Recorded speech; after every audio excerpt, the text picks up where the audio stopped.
Hello students, आपका स्वागत है। पिछली क्लास में हमने अवकलज के अनुप्रयोग में देखा कि राशियों में परिवर्तन की दर का निर्धारण किस तरीके से किया जाता है। आज की क्लास में हम देखेंगे कि हम त्रुटि और सन्निकट मान को किस तरीके से ज्ञात कर सकते हैं। तो अगर मान लीजिए हमारे पास एक फलन दिया हुआ है y equal to f x, x का एक फलन है y, और यदि इस फलन में हम x में बहुत ही छोटा एक परिवर्तन करते हैं, डेल x मान लेते हैं, तो हम क्या करते हैं, परिवर्तन कर रहे हैं कितना, इस x को हम बना रहे हैं x प्लस डेल x। तो इतना अत्यल्प परिवर्तन करने से हमारा जो y है वो भी परिवर्तित हो जाएगा। तो इसमें y में मान लीजिए परिवर्तन हो रहा है, y जो है वो y प्लस डेल y में चेंज हो जाएगा। तो हमें ये बताना है कि इस डेल y की वैल्यू को फाइंड करना है, मतलब x में परिवर्तन से y के मान में क्या परिवर्तन होता है, इसका हमें कैलकुलेशन करना है। तो देखते हैं, हमें स्टार्टिंग में दिया हुआ था y equal to f x. हमने क्या किया, इस x के साथ में डेल x की वृद्धि किए हुए हैं, जिससे कि y के मान में डेल y की वृद्धि हो जाती है। तो हमारा y चेंज हो जा रहा है y प्लस डेल y में, कब, जब हम x को चेंज किए थे डेल x। ओके, तो f x plus del x की वैल्यू हम लिख सकते हैं y प्लस डेल y। यहाँ तक समझ में आ गया होगा। अब हमें चाहिए डेल y, यानी y में परिवर्तन को हमको चेक करना है कितना हुआ है। तो यहाँ से देखिए डेल y इक्वल टू क्या हो गया, ये f x plus del x, और ये y उधर ट्रांसफर हो जाएगा तो माइनस 1। देन इसे और हम लिख सकते हैं del y equal to f x plus del x minus y, मतलब क्या होता है, y का मतलब होता है एफ एक्स। ये इसकी वैल्यू आ चुकी है, इसको एक बार इक्वेशन 1 दे करके छोड़ देते हैं, इसको हम सेकेंड टाइम फिर से यूज करने वाले हैं। अब इसी के आगे और थोड़ा सॉल्व करें। अगर मान लीजिए हम इसमें लेते हैं limit del x tends to 0, ध्यान दीजिएगा, del y by del x, इस तरीके से यदि ले तो हमें इधर भी लिखना पड़ेगा limit del x tends to 0 f x plus del x minus f x upon del x. क्या किए हैं, डेल एक्स का डिवाइड किए हुए और डेल एक्स टेंस टू 0 इस तरीके से हम लगा दिए हैं। देन क्या हो गया, ये limit del x tends to 0 del y by del x equal to, यहाँ पर इसकी वैल्यू देखिए, ये क्या चीज है, F x plus del x minus f x upon del x.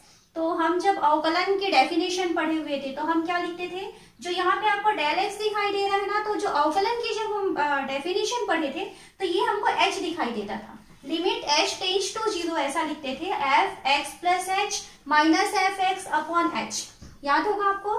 तो वो उसकी जगह हम लिखते थे d y by d x. तो ये वास्तव में क्या है, d y by d x. यहाँ एच ना लिख करके हमने डेल एक्स शब्द यूज क्यों किए हैं डेल एक्स को, क्योंकि हमने यहाँ पे x में परिवर्तन डेल x कह दिया है, बाकी है वही चीज। तो यहाँ से dy बाई डी एक्स को और क्या लिखा जा सकता है, एफ डेस एक्स। इस तरीके से भी हम संकेत यूज करते हैं, या तो इस तरीके से भी संकेत यूज करते हैं, आपकी मर्जी है वो। तो यहाँ से हम लिख सकते हैं del y by del x equal to, ये एफ डेस एक्स हो चुका है, एफ डेस एक्स प्लस एप्सिलॉन। क्या कर रहे हैं हम, अगर मान लीजिए डेल एक्स जो है वो 0 की तरफ अग्रसर है, तो एप्सिलॉन जो है वो भी 0 की तरफ अग्रसर हो जा रहा है। तो यहाँ से हमने क्या किया है, del x tends to 0 del epsilon tends to 0। अगर डेल एक्स 0 की तरफ अग्रसर होगा तो एप्सिलॉन भी 0 की तरफ अग्रसर हो जाएगा। तो हम इसके बदले लिख सकते हैं del y by del x equal to f days x plus, यहाँ पे हमने एप्सिलॉन जोड़ दिया। अब यहाँ से देखिए क्या है, ये del Y equal to del x का इधर पक्षांतर कर दें तो ये हो जाएगा एफ डेस x del x plus epsilon del X. Okay, अब हम इसको ध्यान दें, epsilon into del X. Epsilon एक बहुत छोटी राशि है जो 0 की तरफ अग्रसर हो रही है, और डेल एक्स भी एक बहुत छोटी राशि है, 0 के ये भी पास में ही है। तो दो बहुत ही छोटी राशियों का यदि हम गुणा करते हैं तो क्या होता है, वो और भी छोटी राशि हमें प्राप्त होती है।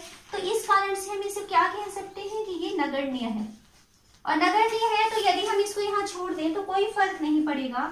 देन क्या होगा, डेल वाई की वैल्यू हमें मिल जाएगी एफ डेस एक्स डेल एक्स। ये हमारा फर्स्ट फॉर्मूला एक तैयार हुआ है, जहां कहीं भी हमें क्वेश्चन में y, अगर मान लीजिए x में डेल x की वृद्धि होती है तो y में कितनी वृद्धि हुई है ये ज्ञात करने कहेगा, तो हम इस फॉर्मूले का यूज करेंगे। Del y equal to f dash x, चाहे यहाँ पे हम dy बाई dx भी लिखें, इनटू डेल x, तो ये वृद्धि हमको क्वेश्चन में दिया रहेगा। तो आपका एक फॉर्मूला तैयार हो चुका। फिर सेकंड हम क्या करते हैं, जहां पे इक्वेशन 1 छोड़े हुए थे, यहाँ पे देखिए वापस हम यहाँ से देखते हैं कि क्यों छोड़े थे उसको। तो इस फॉर्मूले में जो डेल y है, इस डेल y के बदले अगर हम यहाँ से इक्वेशन 1 से लेना चाहें तो इस पूरे मान को ले सकते हैं, क्योंकि ये डेल y का मान था। तो हम यहाँ से इक्वेशन 1 से क्या कर रहे हैं, डेल y की वैल्यू को रख रहे हैं। तो हम यहाँ से क्या रख सकते हैं, f x plus del x minus f x, ये डेल y की वैल्यू को हमने यहाँ से इक्वेशन 1 से रख दिया। इक्वल टू सेकेंड साइड में है हमारे पास एफ डेस x del x, second side की वैल्यू है, हमें इसकी वैल्यू चाहिए। तो ये है F x plus del x equal to क्या हो जाएगा, ये हो जाएगा एफ डेस एक्स डेल एक्स, और ये पक्षांतर हो जाएगा सेकेंड साइड में, तो माइनस का बनेगा प्लस एफ एक्स। यहाँ तक आ गया होगा समझ में। या तो अगर आप ऐसा लिखना चाहें तो ऐसा लिख सकते हैं, या फिर f x plus del x का मतलब क्या होता है, देखो f x plus del x का मतलब होता है वाई प्लस डेल वाई। तो आप इसको और अगर लिखना चाहें तो y plus del Y equal to ये हो गया है एफ डेस एक्स डेल एक्स, और प्लस एफ एक्स के बदले हम लिखना चाहें तो वापस क्या लिख सकते हैं, वाई लिख सकते हैं। तो ये आपका सेकेंड फॉर्मूला है कि अगर मान लीजिए आपको y plus del y total value कहता है, तो y प्लस डेल वाई की वैल्यू एफ डेस x del x plus y के इक्वल होती है। तो क्वेश्चन के अनुसार हम देखेंगे या तो हम ये फॉर्मूला लगाना है या ये फॉर्मूला लगाना है, क्या पूछ रहा है। तो इसके क्वेश्चन सॉल्व करते हैं। हम यहाँ एक क्वेश्चन ले रहे हैं, हमें दिया हुआ है f 3.02 का सन्निकट मान दशमलव के 2 स्थानों तक ज्ञात कीजिए, जहां एफ एक्स की वैल्यू दिया है 3x² प्लस 5x प्लस 3, ये दिया हुआ है। तो अब देखिए अगर x की जगह 3 होता तो हम बहुत आसानी से इसका वैल्यू को कैलकुलेट कर सकते थे। हमें f 3.02 की वैल्यू चाहिए, तो हम मान लेते हैं कि माना x प्लस डेल एक्स, जो इसकी वैल्यू चाहिए इसको हम x प्लस डेल एक्स मान लेते हैं, इसकी वैल्यू है 3.02, जिसमें से जो स्टार्टिंग वाला 3 है इसको हम x मानेंगे। तो जहां x की वैल्यू कितनी है, 3 है, x प्लस डेल एक्स का मान 3.02 है और x का मान 3 है। तो यहाँ से क्या पता चलेगा, देन हमें पता चल गया कि डेल x जो है वो 3.02 माइनस 3, यानी कि डेल x का मान है 0.02। हमें डेल x की वैल्यू पता चल चुकी है, पॉजिटिव में आ रहा है, मतलब 3 से वो थोड़ा सा ज्यादा है। हमें किसकी वैल्यू चाहिए, f 3.02, यानी हमें चाहिए किसकी value, f x plus del x की वैल्यू चाहिए। ओके, तो इसके लिए हमने फॉर्मूला देखा था, इसका फॉर्मूला होता है एफ एक्स प्लस एफ डेस एक्स डेल एक्स। अभी जस्ट पहले इस फॉर्मूले को हमने डिराइव किया हुआ है, तो हमें f x plus del x का ये फॉर्मूला लेना है। किसकी जरूरत पड़ने वाली है, हमें एफ डेस एक्स की जरूरत पड़ने वाली है ना। एफ एक्स तो दिया है क्वेश्चन में, तो हमें चाहिए एफ डेस एक्स। तो हम स्टार्ट करें, हमें क्या दिया है, एफ एक्स का मान कितना है 3x² प्लस 5x प्लस 3। हम इसका x के सापेक्ष अवकलन करें, देन एफ डेस एक्स हमें मिल जाएगा 3 इंटू x² का अवकलन 6x है ना, 3 इंटू 2 6 और x प्लस 5। एफ एक्स मिल चुका, एफ डेस एक्स मिल चुका, डेल एक्स मिल चुका। इस फॉर्मूले में हम वैल्यू रख सकते हैं। तो हमको चाहिए एफ 3.02, ये सारी वैल्यूज को रखते जाते हैं ना। तो f x plus del x की जगह क्या रखेंगे 3.02 equal to f 3 plus f dash 3 del x. Del x की वैल्यू में चाहिए तो रखना है तो 0.02 यही रख सकते हैं इक्वल टू एफ 3। तो एफ एक्स का मान देखिए ये दिया हुआ है, तो जहां जहां एक्स दिखाई दे रहा है वहां पे हमको 3 रखना है। तो हो जाएगा 3 इंटू 3 का स्क्वायर प्लस 5 इंटू 3 प्लस 3, ये है f3 की वैल्यू, प्लस f डेस 3 की वैल्यू चाहिए तो यहाँ पे x की जगह 3 रखेंगे, तो हो जाएगा 6 इंटू 3 प्लस 5, और इसके साथ मल्टीप्लाई मल्टीप्लाई है डेल एक्स का, तो हम ब्रैकेट लगाएंगे और इसके साथ मल्टीप्लाई करेंगे 0.02। सिर्फ इसी के साथ मल्टीप्लाई है इसलिए हमको ब्रैकेट यूज करना है। तो सॉल्व करते हैं, तो ये हो जाएगा 27 प्लस 15 प्लस 3, इधर का हो चुका, प्लस यहाँ अंदर में बचेगा 18 प्लस 5 और इंटू करना है इसको 0.02 से। कैलकुलेशन ध्यान देते हैं, 45, ओके। और प्लस ये आ रहा है 23 इंटू 0.02, तो इक्वल आ गया 45 प्लस ये हो जाएगा 46, 23 टू 46 और 2 डिजिट के पहले पॉइंट था तो यहाँ पे पॉइंट लग गया। तो हमको फाइनली आंसर कितना मिल रहा है 45.46। ये है किसकी वैल्यू, f3.02 की वैल्यू। तो इस तरीके से आपको कैलकुलेशन करना है, जिसका मान दिया रहेगा निकालने के लिए वहां हम ये देखेंगे कि पूर्णांक संख्या क्या है। जैसे इसमें पूर्णांक संख्या 3 था, तो 3 से वो कितना ज्यादा है या 3 से वो कितना कम है, तो उसके पास की पूर्णांक संख्या निकालेंगे और उसको हम मानते हैं x, और वहां से फिर हम डेल x की वैल्यू फाइंड करेंगे और फॉर्मूले में वैल्यू रखना है। नेक्स्ट हम क्वेश्चन ले रहे हैं, हमें दिया हुआ है f 5.001 का सन्निकट मान ज्ञात कीजिए, जहां f(x) का मान x³ माइनस 7x² प्लस 15 दिया हुआ है। तो यहाँ हमें जो वैल्यू निकालनी है 5.001, f में इसकी वैल्यू चाहिए, तो इसमें जो पास का पूर्णांक है वो कौन है, 5 है। तो हम इसमें मान लेते हैं कि माना ये टोटल जो राशि है ये इसको हम मानते हैं x प्लस डेल एक्स, है ना, इसको मानेंगे x प्लस डेल एक्स की वैल्यू हम मान लेते हैं 5.001, ये हो गया। और हमें x जो उसके पास का पूर्णांक है, x लिखेंगे उसको, सॉरी, x इक्वल टू हमें ले लेते हैं इसको 5, देन हमें पता चल जाएगा कि डेल x उससे कितना ज्यादा है, तो 5 से ये 0.001 ज्यादा है, तो डेल x की वैल्यू हो गई 0.001। तो डेल x का मान मिल चुका हमें। अब हमें क्या चाहिए, हमें f(x) प्लस डेल x की वैल्यू चाहिए, हमें f(x) प्लस डेल x की वैल्यू चाहिए। देन हमें फॉर्मूला यहाँ लिखना है f(x) प्लस डेल x की वैल्यू f(x) प्लस f डेस x डेल x। इस फॉर्मूले में हमको वैल्यू रखना है, तो इस फॉर्मूले के लिए हमें f डेस x पहले निकालना पड़ेगा। तो स्टार्ट करते हैं, f(x) क्या दिया है सवाल में हमको, x³ माइनस 7x² प्लस 15। यहाँ हम इसका x के सापेक्ष अवकलन करते हैं, तो f डेस x की वैल्यू हो जाएगी x³ का अवकलन 3x² माइनस x² का अवकलन 2x होता है, वो 2 7 से मल्टीप्लाई हो जाएगा 14x और प्लस 15, तो कांस्टेंट है वो 0 हो गया। f(x) मिल चुका, f डेस x मिल चुका और डेल x की वैल्यू भी हमको मिल चुका है। तो अब हम यहाँ पे फॉर्मूले में मान रखने के लिए रेडी है। तो अब हमें क्या चाहिए, f 5.001 की वैल्यू चाहिए। एक बार फॉर्मूला लिख चुके हैं, अब डायरेक्ट हम यहाँ पे वैल्यू ले रहे हैं, इक्वल टू हो जाएगा f 5, x की जगह 5 लिखे, यहीं से कंपेयर कर रहे हैं, plus f dash 5 into del x, तो डेल x की वैल्यू लिख ले 0.001। देन f5 की वैल्यू देखिए, तो यहाँ से f(x) का मान ये है, तो f5 का मान क्या होगा, तो मान रख देते हैं, तो ये हो जाएगा 5 की पावर 3 माइनस 7, x की जगह लिखेंगे 5 की पावर 2 और प्लस 15।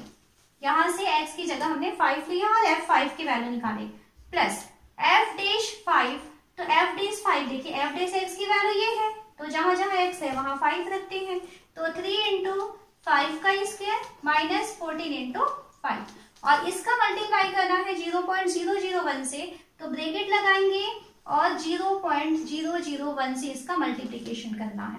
ब्रैकेट लगाना जरूरी है, ध्यान रखना यहाँ पर। तो ये हो गया 5 की पावर 3 यानी 125 हो गया, माइनस 5 की पावर 2 25, और ये 7 से मल्टीप्लाई हो जाएगा तो 175 प्लस 15, ये बाहर है, और प्लस अंदर में क्या दिखाई दे रहा है, 5 की पावर 2 यानी 25 इंटू 3 75 माइनस 14 इंटू 5 यानी होता है 70, और इसका मल्टीप्लाई करना है 0.001 के साथ, इक्वल टू 125 और प्लस 15 हो गया 140, 140 माइनस 175 मतलब हमें यहाँ मिल रहा है -35, माइनस में आ रहा है। और प्लस यहाँ से देखिए ये आ रहा है 5 और 75 में 70 गया तो 5 बचा। इस 5 का मल्टीप्लाई करेंगे हम 0.001 के साथ तो हमें मिलेगा 0.005। ओके, अब ये माइनस में है और ये प्लस में है, हमको दोनों को ऐड करना है तो ऐड तो होगा नहीं, वो सब्ट्रैक्ट ही होगा। तो हमको आंसर मिल जाएगा 34.995। ओके, और ये किसमें रहेगा, माइनस में रहेगा।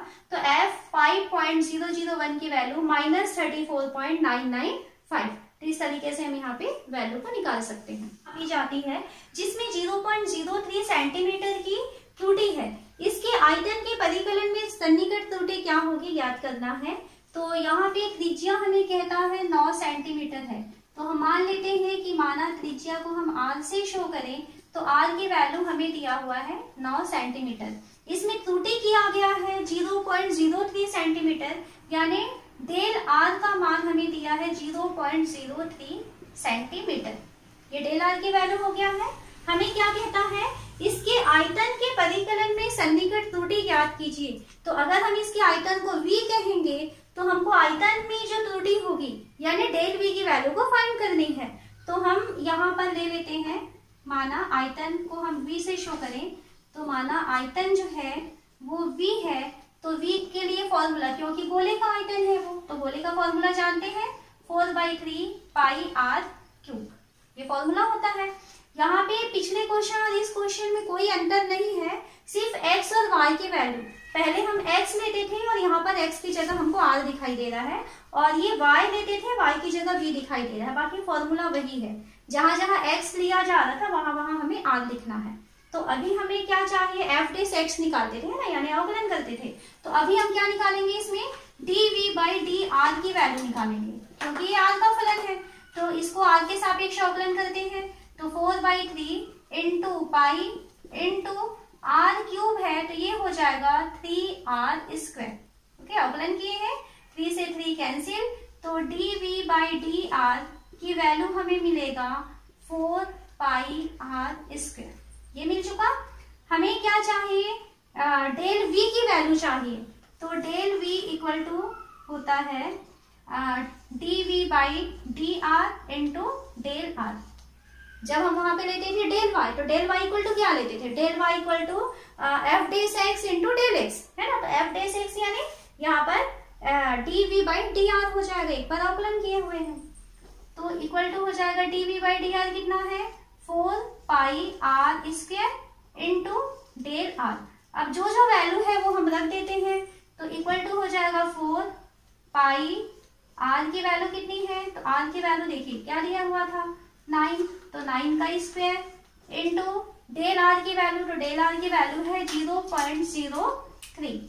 सॉल्व करें तो 9 की पावर 2 यानी 81 का मल्टीप्लाई कर रहे हैं 4 से, तो ये हो जाएगा 432। ओके, और इसका मल्टीप्लाई करेंगे 0.03 और साथ में रहेगा पाई, तो कितना आंसर आएगा, ये 3 से मल्टीप्लाई करते हैं तो 3 4 जा 12 और 3 2 जा 6 और 1 7 और 3 3 जा 9, और 2 डिजिट के पहले पॉइंट लगा हुआ था तो यहाँ पॉइंट लग जाएगा और इसके साथ में रहेगा पाई। और क्योंकि ये आयतन है और आयतन किस में रहता है, घन सेंटीमीटर में, ये डेल v की वैल्यू, तो आयतन हमेशा घन सेंटीमीटर में होता है, तो इसलिए इतना घन सेंटीमीटर जो है इसमें त्रुटि रहेगा। ओके, तो परिकलन त्रुटि जो है वो 9.72 पाई घन सेंटीमीटर हमको प्राप्त हुआ। अगला क्वेश्चन हम देख रहे हैं, हमें दिया हुआ है घनाकार बॉक्स के आयतन की गणना में प्रतिशत त्रुटि ज्ञात कीजिए, जबकि घनाकार बॉक्स के कोर की लंबाई में 1% त्रुटि है। यहाँ इस तरीके से घन के आकार का एक बॉक्स है, इस बॉक्स के कोर की लंबाई में अगर 1% त्रुटि रह गई है तो इसके आयतन में कितनी प्रतिशत की त्रुटि होगी, ये हमें ज्ञात करना है। तो हम इसमें मान लेते हैं कि माना कोर जो है वो x है, तो कोर की लंबाई बराबर हम मान लेते हैं x। क्या है ये, कौन सा शेप है, घन का शेप है, तो हम जानते हैं घन का आयतन, तो घन का आयतन v के लिए हमको फॉर्मूला पता है भुजा की घात 3 यानी x की घात 3। तो यहाँ से हम निकाल लेते हैं dv बाई dx की वैल्यू। तो dv बाई dx यानी x के सापेक्ष अवकलन करें तो ये हो जाएगा 3x²। हमें क्या कहता है कि आप इसके आयतन में सन्निकट त्रुटि निकालना है, वो भी प्रतिशत में ज्ञात करना है। तो सबसे पहले हम यहाँ पर डेल v की वैल्यू निकालते हैं। तो डेल v के लिए हम फॉर्मूला क्या जानते हैं, dv by dx into del x। Okay, क्योंकि x के फॉर्म में है तो dv by dx into del x। तो ये हो जाएगा del v equal to dv by dx की वैल्यू हो जाएगा 3x² और इंटू हम यहाँ लिख लिए हैं डेल x। अब हमें डेल v ना लेकर के क्या चाहिए, उसमें प्रतिशत त्रुटि लेना है। तो प्रतिशत त्रुटि के लिए क्या हो जाएगा, क्या फॉर्मूला होता है, del v upon v into 100, तभी उसका प्रतिशत मान मिलेगा। तो यहाँ हमने v किया और इंटू 100 किया, तो इस तरफ भी हमें करना पड़ेगा 3x² अपॉन v करेंगे इंटू डेल x, और यहाँ पर भी हमको 100 का मल्टीप्लाई करना पड़ेगा। यहाँ हमने v का भाग दिए हैं तो यहाँ भी भाग देंगे, 100 गुणा किए हैं तो यहाँ भी 100 का गुणा करेंगे। तो ये जो है ये हो जाएगा del v by v into 100 की वैल्यू हमें मिल गया 3x² अपॉन v की वैल्यू रख देते हैं। तो v की वैल्यू कितनी है x³ यहाँ से इंटू डेल x इंटू 100। तो यहाँ से देखिए x की पावर 2 है और x की पावर 3 था, तो 3 में से 2 चला जाएगा तो हमारे पास क्या बचेगा यहाँ पर, यहाँ हमें बचेगा del v by v into 100 की वैल्यू हमें मिलेगा, ऊपर से 3 बचेगा और नीचे उसके बचेगा x, तो 3 del x upon x into 100। अब इसकी वैल्यू तो ये क्या होता है del x upon x into 100, तो हमें उसका प्रतिशत त्रुटि दिया हुआ था स्टार्टिंग में, del x upon x into 100 equal to उसने कहा था 1% है, वो 1% की त्रुटि है। तो इसकी वैल्यू हो जाएगा 3 और इसका मान हमें दिया है 1। तो हमको क्या मिला कि यहाँ इसके आयतन में जो है परिकलन में 3% की हमको त्रुटि मिल जाती है। जब उसके कोर की लंबाई में 1% की त्रुटि रहेगी तब उसके आयतन के परिकलन में 3% की त्रुटि होगी। तो इस तरीके से हम इसको सॉल्व कर सकते हैं। यदि आपको आज का वीडियो अच्छा लगा तो प्लीज आप इसे लाइक कीजिए, अपने दोस्तों के साथ इसे शेयर कीजिए, और यदि आप हमारे चैनल में नए हैं तो आप हमारे चैनल को सब्सक्राइब कीजिए।